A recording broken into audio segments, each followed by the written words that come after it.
नमः शिवाय दर्शक मित्रों, मैं प्रणाश फिर एक बार आपके सामने एक वीडियो लेकर के आया हूँ जिसका शीर्षक है व्हाट इज एस्ट्रोलॉजी, ज्योतिष शास्त्र क्या है। तो दोस्तों, जब भी मैं एस्ट्रोलॉजी की कंसल्टिंग करता हूँ तो कई सारे लोग मुझसे कहते हैं कि मैं ज्योतिष में नहीं मानता, मैं ग्रहों में नहीं मानता। तो दोस्तों, ज्योतिष को ऐसा शास्त्र नहीं है जो किसी राह चलते इंसान ने बनाया हो। ज्योतिष एक ऐसा शास्त्र है जो हमारे ऋषि मुनियों द्वारा बनाया गया है, जिसका बेस मैथमेटिक्स है। गणित के आधार के ऊपर बनाया गया विज्ञान है ये ज्योतिष शास्त्र, जिसमें 12 राशि है, 9 ग्रह है और 27 नक्षत्र है। हर एक ग्रह के स्पेसिफिक कैरेक्टरिस्टिक्स है, वो उसी हिसाब से आपको फल देते हैं। और कई सारे लोग मुझसे ये भी पूछते हैं कि ग्रहों का प्रभाव हमारे जीवन में किस तरह से होता है, ग्रह किस तरह से हमारे जीवन में प्रभाव डालते हैं। तो आइए एक उदाहरण के द्वारा समझते हैं। आप ऐसा समझो कि मध्याह्न का समय है और बहुत सारे लोग बाहर घूम रहे हैं। तो दोस्तों, जो लोग चलकर घूम रहे होंगे उनके ऊपर सूर्य भगवान का प्रकाश ज्यादा आएगा। जो लोग ऑटो में बैठे होंगे उनको सूर्य भगवान की धूप कम लगेगी, और जो एसी वाली कार में होंगे उनको सूर्य भगवान की धूप सबसे कम लगेगी। तो दोस्तों, आकाश में सूर्य भगवान तो एक ही है, लेकिन उनका प्रभाव सभी लोगों के ऊपर अलग अलग है। जो एसी वाली कार में है, जो ऑटो में है, या चल के जा रहा है।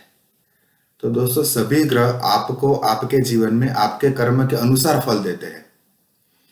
आप ज्योतिष में मानते हो या नहीं मानते, आप ग्रह में मानते हो या नहीं मानते, उससे ग्रहों को कोई फर्क नहीं पड़ेगा। वो तो अपना प्रभाव आपके जीवन में आपके कर्म के अनुसार ही देंगे। जिस तरह से उनकी महादशा जा रही है, अंतरदशा जा रही है, प्रत्यंतर दशा जा रही है, गोचर जा रहा है, उसी हिसाब से आपको फल मिलेगा।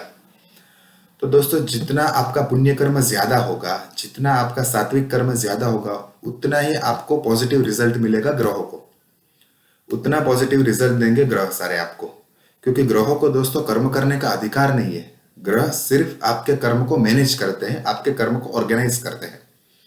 तो जितना आपका पुण्य कर्म ज्यादा होगा, उस तरह से आपको फल ज्यादा अच्छा मिलेगा। तो आइए दोस्तों, कुछ शास्त्र की बातें वैज्ञानिक पद्धति से समझते हैं।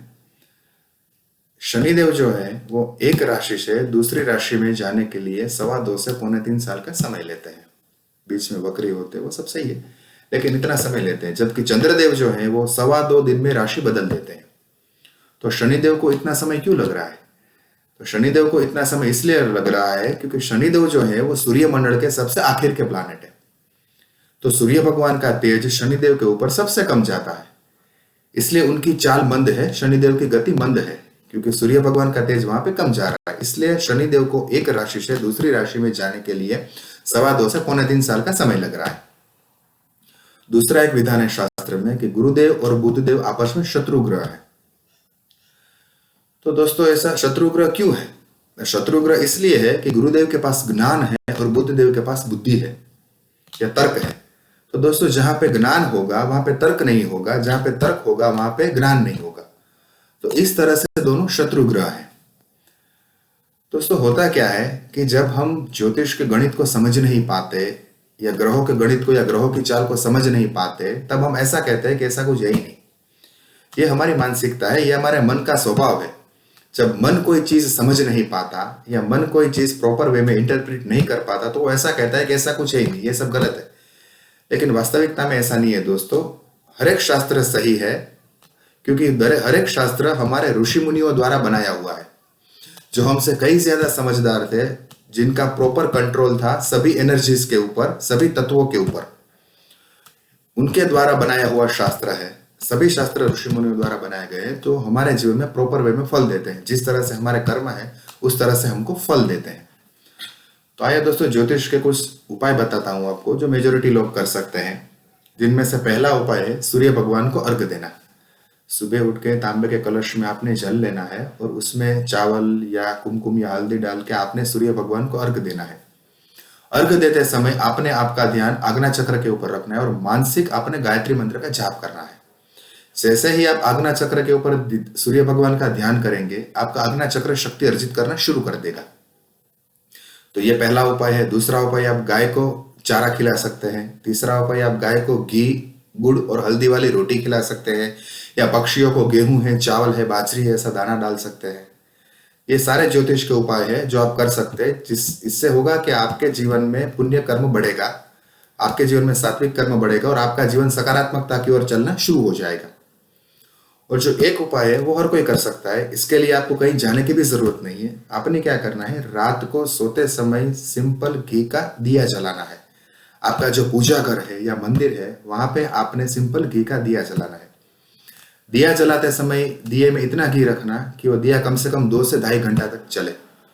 इससे होगा क्या कि गाय का जो घी है उसका जो स्मोक है वो आपके घर में पॉजिटिव ऊर्जा का संचार करेगा, सकारात्मक ऊर्जा का संचार होगा आपके घर में और आपके जीवन में, और उस तरह से आपका जीवन बदलना शुरू हो जाएगा।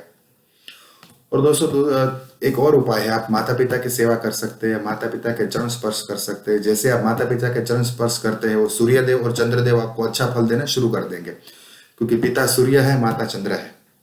आप तांबे के कलश में जल ग्रहण कर सकते हैं, आपकी इम्यूनिटी बढ़ेगी। तो उस तरह से आप सभी उपाय कर सकते हैं।